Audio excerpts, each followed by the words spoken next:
Hi, Rick. Good morning, Suzanne. How you doing? Very well, thank you, Rick. Good morning. Good morning. We've heard the term blockchain many times throughout the year, and as the holidays approach, the term is relevant for many reasons. We're joined by Suzanne Livington, director of the IBM Food Trust Network, and we're going to see how the term blockchain, which we know in a few different forms, helps us get the food on our plates this holiday season, this Thanksgiving. And Suzanne, just kind of give us a background on for people that aren't familiar with the term blockchain and how you're relating it to food getting to our pantries this holiday season. Yeah, thanks, Rick. So a lot of people associate blockchain with money and cryptocurrency. Well, Yep. we decided to look at how can that model of building trust work in industries where there's not trust, like in food. So it's been really complex to track where food comes from. Companies have to be willing to trust each other to share data about where was this harvested, where is it traveling, what stores is it being sold in, and keep the connection, that thread of information, in order for us to be able to know that the food on our table came from a certain location and was subject to the right conditions. And that's what blockchain is bringing to food, is trust, so that we can see end to end where food comes from and what's happened to it along that journey. So does everybody have to be on the same page, kind of maybe recapping what you said, the suppliers, the growers, transportation, and then the grocers all have to be working together? Absolutely. And this has been such a challenge in the industry because each one of those organizations and companies has their own data. They keep it for themselves and they don't share it outside of maybe one step up or one step down. But for food, it changes hands so many times. In that 1,500 miles on average it takes to get to your dinner table, it goes through so many different entities.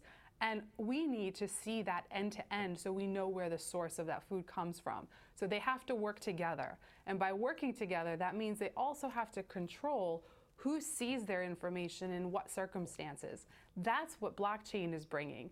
They can control what companies and what entities can see their information, all the way to the granular level of a lot. So for a lot of information, I'm going to share that with only the grocery stores I sold it to.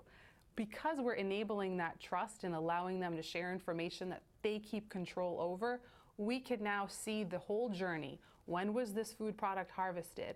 From what location? When did it change hands? With whom? Was it kept at the right temperature? And now, as consumers, stores and restaurants are starting to open up some of that information for us to see because there's a gap in trust in consumers with food. Consumers, 1 out of 3, believe the package, believe the label of food that they have. So we want to build that trust by enabling consumers to see the origin and source of their food products. We're with Suzanne Livington, director of the IBM Food Trust Network. So that maybe it's scary to know, but what were we using in the past? How are customers and eaters confident that what's on their plate is fresh and good to eat? So many places do different things with food data, which is why we need to have a way for them to share that consistently. For example, we'll go to some farms where they're tracking information in a notebook, or we'll go to some processors who aren't tracking all of the lots of food that are going into what they're producing. So this brings consistency in that food system. That way we know everyone is tracking at a certain level, and this is good practice for us as consumers, but it's also good practice for them. Now we can share that, and then we have access to it quickly. In the past, it could take up to 7 days for a food company to track where a food product came from. In fact, one of our partners, Walmart, did that test with a package of chopped mangoes.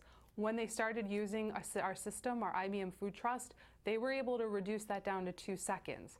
So now, when there's a issue or a contamination, they can search quickly in the system and find not only that particular product, but what other food products have come from that source. This is helping bring more safety to food because we're able to focus only on those products that are contaminated and removing them, but it's also helping with things like food waste, food fraud, and making sure that consumers know this information too. Very interesting. As we're wrapping up here with Suzanne Livington. Suzanne, what's your opinion or IBM's opinion on it's such a hot buzzword, food to table and local shopping locally sourced and eating at locally sourced restaurants? What's your guys' opinion on that? For us, it's about giving information. So you have the choice as a consumer. What is important to me when I'm making purchases for my family's dinner table or when I'm at a restaurant? I want to know as much as I can so I'm making the best choices. The only way we can bring you those choices is by giving you the information you need to make them. So when it comes to knowing, was this local?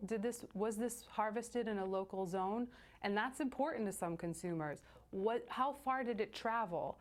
When did it get harvested? Or when was that seafood caught recently? Is this going to be something that I want to buy? Do I want to buy it for my family or myself?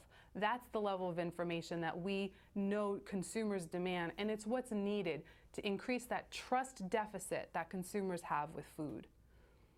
Yeah, along with food, it's great that this data is being harvested.